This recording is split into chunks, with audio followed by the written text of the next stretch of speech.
ገድለ ገብረ መንፈስ ቅዱስ ዘሰኔ። በአብ በወልድ በመንፈስ ቅዱስ ስም አምነን በሰኔ የሚነበብ የአቡነ ገብረ መንፈስ ቅዱስ ገድል ይህ ነው። አስቀድሞ ወደ ጀመርነው ነገር እንመለስ። አቡነ ገብረ መንፈስ ቅዱስ በምድረ ገቦታ ራእይ ባየ ጊዜ አለቀሰ፣ ልማዱ ነውና። የተሰወረውንና የተገለጠውን ያውቃል። ንጹሐን ካህናትና ዲያቆናት ባሉበት ዘንድ በሰማይና በምድር ያለውን ምስጢር ያውቃል። መንፈስ ቅዱስም ሲወርድ ያይ ነበር። የኃጥአን ሥራ በፊቱ የተገለጠ ነበር፣ በዓይኖቹም እንደ መጽሔት ነው። ጳውሎስ መንፈስ ያለው ሁሉን ያውቃል እንዳለ። አቡነ ገብረ መንፈስ ቅዱስም በገቦታ ምድር በቁርባን ጊዜ ሕዝቡ በቤተ ክርስቲያን ተሰብስበው አየ። ቁጥራቸውም 200 ያህል ነበር። በተቀደሰ ጊዜ መንፈስ ቅዱስ በሥጋና በደሙ ላይ ወረደ። አቡነ ገብረ መንፈስ ቅዱስም ደስ አለው። ዳግመኛም ሁሉም ሲመለሱ አየ። ሥጋና ደሙን ሥራው መልካም ከሆነውና ልቡ ከቀናው ከአንድ ሰው በቀር የተቀበለ አልነበረም።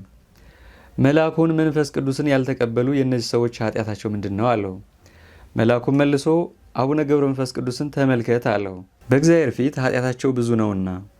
አባታችን በተመለሰ ጊዜ ሰይጣን ከቤተ ክርስቲያን ጉባኤ ወደ ቤታቸው እስኪደርሱ በእሳት አለንጋ ሕዝቡን ሲነዳቸው አየ።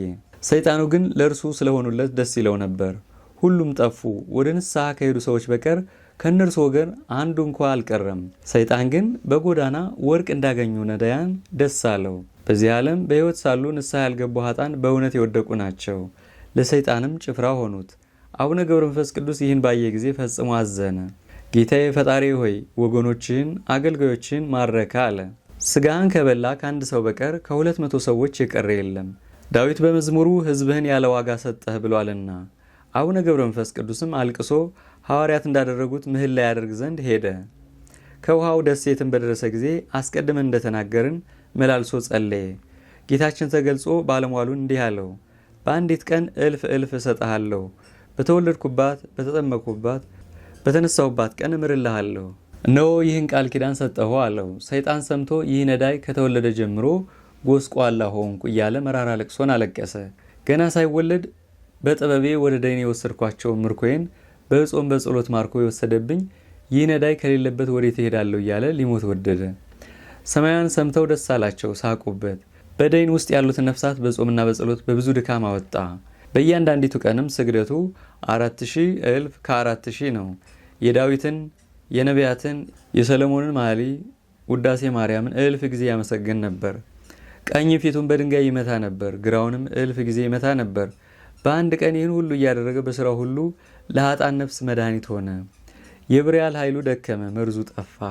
አቡነ ገብረ መንፈስ ቅዱስ በጸሎቱ ፈጽሞ ማረከ። ከዚህ በኋላ አቡነ ገብረ መንፈስ ቅዱስ ከዚያ ወጥቶ ወደ ኢትዮጵያ ሄደ። 60 አንበሶችና 60 ነምሮች፣ 30 አንበሶች በፊቱ 30 አንበሶች በኋላው፣ ነምሮቹም እንደዚሁ ይከተሉት ነበር። ስሙ ገብርኤል የሚባል መልአክም እየመራው አባታችን በነፋስ ሰረገላ ሆኖ እነዚያም አራዊት በነፋስ ሰረገላ ሆነው ወደ ምድረ ከብድ አደረሰው። ዳግመኛም ወደ ዝቋላ ወሰደው። አቡነ ገብረ መንፈስ ቅዱስም ከባህር ቆሞ ምስራቅና ምዕራብን ሰሜንና ደቡብን ተመለከተ። የኢትዮጵያን ሰዎች ኃጢአት አየ። በፊቱ የተገለጸ ነበር።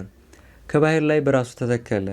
አቡነ ገብረ መንፈስ ቅዱስ ከዚህ ባህር ወጥቼ በእግሬ እንዳልቆም በሕያው ስምህ ምያለሁ አለ። እንደዚህ ሆኖ 40 መዓልትና 40 ሌሊት ቆየ።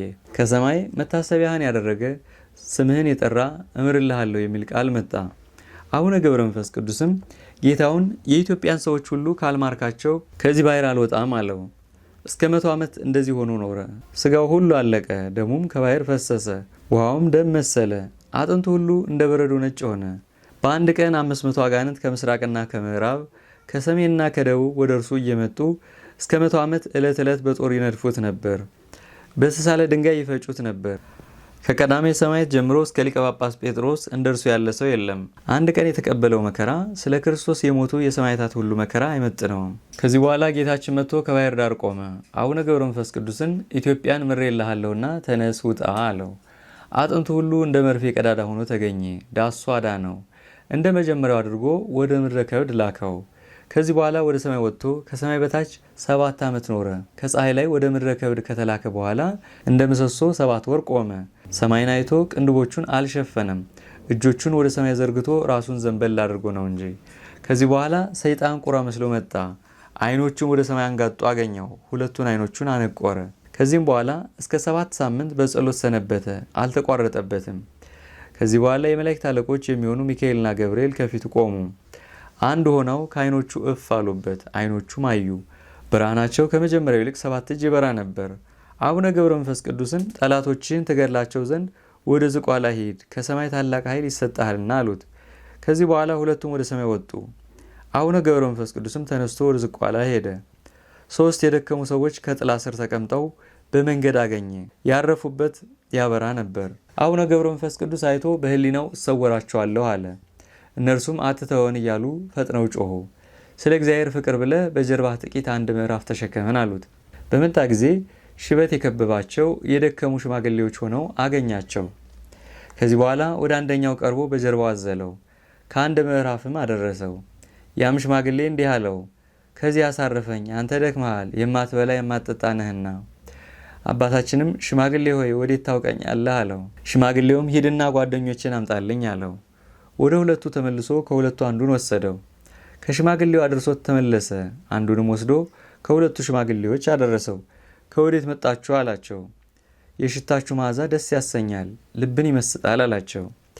ሁለቱ በአንድ ተነሱና አንድ መሰሉት። አንተ እንደተሸከምከን እኛም ጥቂት እንሸከመሃለን፣ እኛ ግን ተሸክመን እስከ 7ቱ ሰማያት እናደርሰሃለን አሉት። ያን ጊዜ መልካቸው ተለውጦ ግርማ መለኮታቸውን ለበሱ፣ እንደ ነበልባል ሆኑ። ሁሉም መባረቅት ብልጭ አሉ። ሰማያት ተነዋወጡ፣ አለቶች ተሰነጠቁ። ያን ጊዜ የብርሃናት አለቃ ተነስቶ በጀርባው ተሸከመው፣ እስከ 3ኛው ሰማይ መካከል ከ2ኛው ሰማይ አደረሰው። ወልድም ተቀብሎ በጀርባው ተሸከመው፣ ከ3ኛው ሰማይ መካከል እስከ 7ኛው ሰማይ አደረሰው። መንፈስ ቅዱስ ተቀብሎ ከዙፋኑ አደረሰው።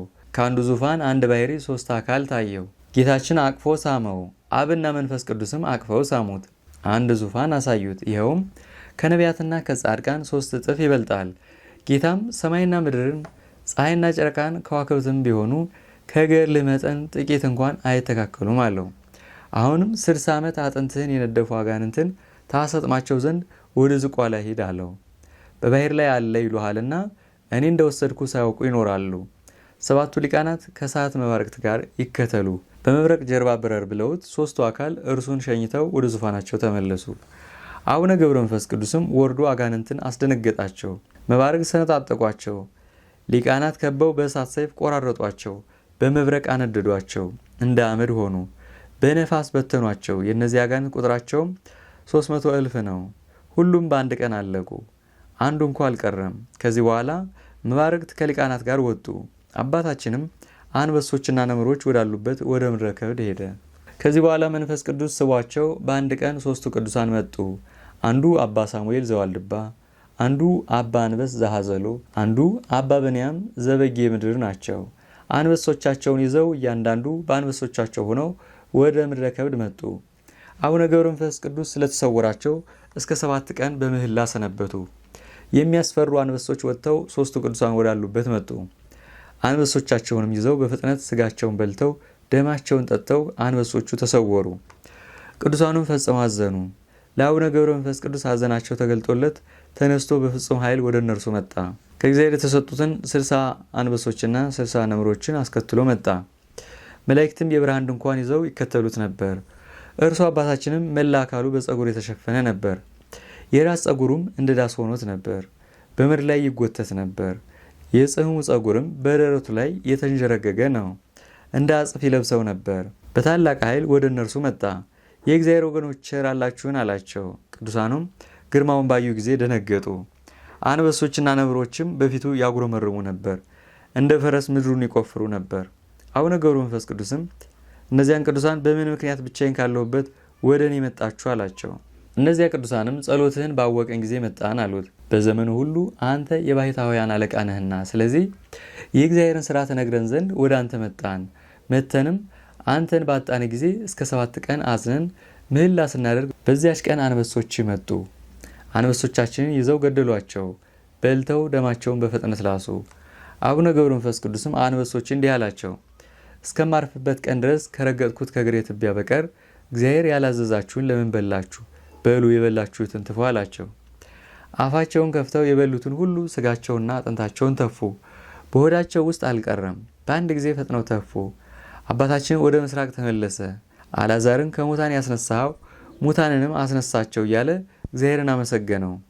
ለአገልጋዮች የሰጣቸውን ይከተሏቸው ዘንድ አቤቱ ሰጣቸው። ያን ጊዜ የአንበሶችን ሥጋ ባርኮ በጌታዬ በኢየሱስ ክርስቶስ ኃይል ተነሱ አላቸው። አንበሶችን ፈጥነው ተነሱ። እንደ መጀመሪያው ሆነው በሰው አንደበት ተናገሩ። እያጉረመረሙ ወደ አባታችን ተጠጉ። እንግዲህ ወዲህ አንተን እንከተላለን እያሉ ከእግሩ በታች ሰገዱለት። እነርሱ ግን ሊያስነሱን አልቻሉም። አንተ ግን ከአንበሶች ከርስ አውጥተህ አስነስተህናልና። አቡነ ገብረ መንፈስ ቅዱስም ወደ ጌቶቻቸው ላካቸው። እነዚያ ቅዱሳንም የእግዚአብሔርን ሥራ አደነቁ። አባ ሳሙኤል አቡነ ገብረ መንፈስ ቅዱስን እንደ እግዚአብሔር ትሰራለህ አለው። ለእኛስ እንደኛ ሰው መሰልከን፣ የሞተውን ከአንበሶች ሆድ ታስነሳለህና የተበሉ አንበሶቻችን ወጡ። በዚያች ቀን ታምራትን አየን አለው። አቡነ ገብረ መንፈስ ቅዱስም ከዚህ የሚበልጥ ታምራትስ አሳያችኋለሁ አለው። ያን ጊዜ ዓይኖቹም ወደ ሰማይ ቀና አድርጎ ደመናውን በእጁ ጠቀሰው። ብሩህ ደመና መጥቶ ቀረበለት። አቡነ ገብረ መንፈስ ቅዱስም በደመናው ላይ በረረ። በዓይናቸው እያዩት ወደ አየር ወጣ። ከፀሐይና ከሰባተኛው ሰማይ አለፈ። ከእግዚአብሔር ዙፋን ፊት ቆመና ሰገደ። ጌታውም ወዳጄ ሆይ ምን ሆንክ አለው። ሦስቱ ቅዱሳን ከሩቅ አገር ወደ እኔ መጥተዋልና ምን እሰጣቸዋለሁ? እነርሱም የመጡት እጅ ይነሱኝ ዘንድ ነው አለው። ጌታችንም አቡነ ገብረ መንፈስ ቅዱስን 3 ህብስትና 3 ጽዋ ሰጣቸው አለው። መልአኩ ፋኑኤል ይሸከምልህ፣ ይህም ለዘላለሙ ምግብ ይሁናቸው። አንተም በሰረገላ ሆነ ወደ ምድር ውረድ። ፋኑኤልም ህብስቱና ጽዋውን ይዞ ካንተ ጋር ይወርዳል። አንተም በሰላም ይገቡ ዘንድ ባርካቸው አለው። አባታችንም ከመልአኩ ጋር በደመና ተጭኖ ወረደ። በእግሩ ፈጥኖ ወደ ምድር መጣ። በ3 ሰዓት ሄዶ በ9 ሰዓት ተመለሰ። እነዚያንም ቅዱሳን እንዲህ አላቸው፣ እግዚአብሔር የሰጣችሁን ይህን ህብስት ይህን ጽዋ ንሱ፣ ብሉ፣ ጠጡ አላቸው። እግዚአብሔርን ወዴት አገኘኸው አሉት። በላይ ባለው በ7ኛው ሰማይ አገኘሁት አላቸው። አባ ሳሙኤልም አቡነ ገብረ መንፈስ ቅዱስን በኃይልህና በፈቃድህ ወደ 7ኛው ሰማይ ትሄዳለህን አለው። አቡነ ገብረ መንፈስ ቅዱስም አዎን በፈቃዴ እሄዳለሁ፣ በእግሬ ቆማለሁ፣ ፈጥኜም እመለሳለሁ አለው። ይህን ሲነጋገሩ ፀሐይ ገባ። ህብስቱንና ጽዋውን ይዘው አቡነ ገብረ መንፈስ ቅዱስ ባረከላቸው። ከዚህ በኋላ ከዓይናቸው ተሰወረ። 3 እንግዶች በልተው ከዚያው አደሩ። በመነጋው አባታችን ወደ እነርሱ መጥቶ እግዚአብሔር ከእናንተ ጋር ይሁን፣ ሂዱ አላቸው። የአቡነ ገብረ መንፈስ ቅዱስን ሥራ እያደነቁ ወደ ሀገራቸው ገቡ። ለእኛ ግን እንደኛ ሰው መስሎን ነበር፣ እንደ እግዚአብሔር ሥራ ይሰራል እንዲህ እያሉ ወደ ሀገራቸው ደረሱ። ጸሎቱና በረከቱ ለዘላለሙ ከሁላችን ጋር ይሁን፣ አሜን።